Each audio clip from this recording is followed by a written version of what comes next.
class. Good morning and welcome to Sir Grease Monkey's first mathematical class.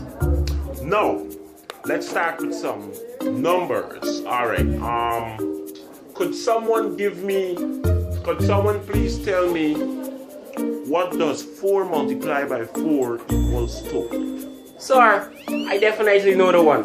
Fine man, don't just jump in this, you know. Anyways, go along.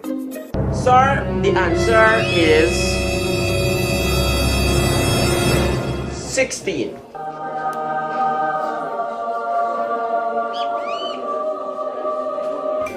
Yes, that is right. That is right. Wonderful. Now let me go over to some social studies now. Which continent are we located in? Sir, I think we in North America. You better you go your bed.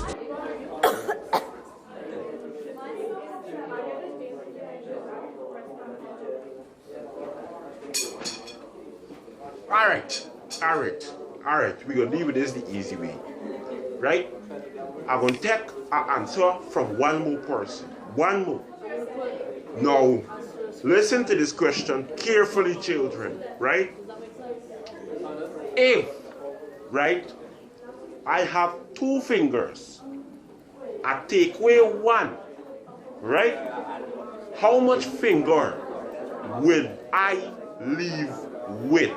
Sir, the answer, if you take 1, if you got 2 fingers and you take away 1, sir, you're gonna left with 10. Oh my mother's hold by. You got 2 fingers, you take away 1, you're left with 10. You squants stupid. Anyways, I done. Teacher, tear up the contract. Anyway. Mad now. I gone. You have to try right there. This school ain't good for me. This school is not good for me. Anyways, stay in school, kids.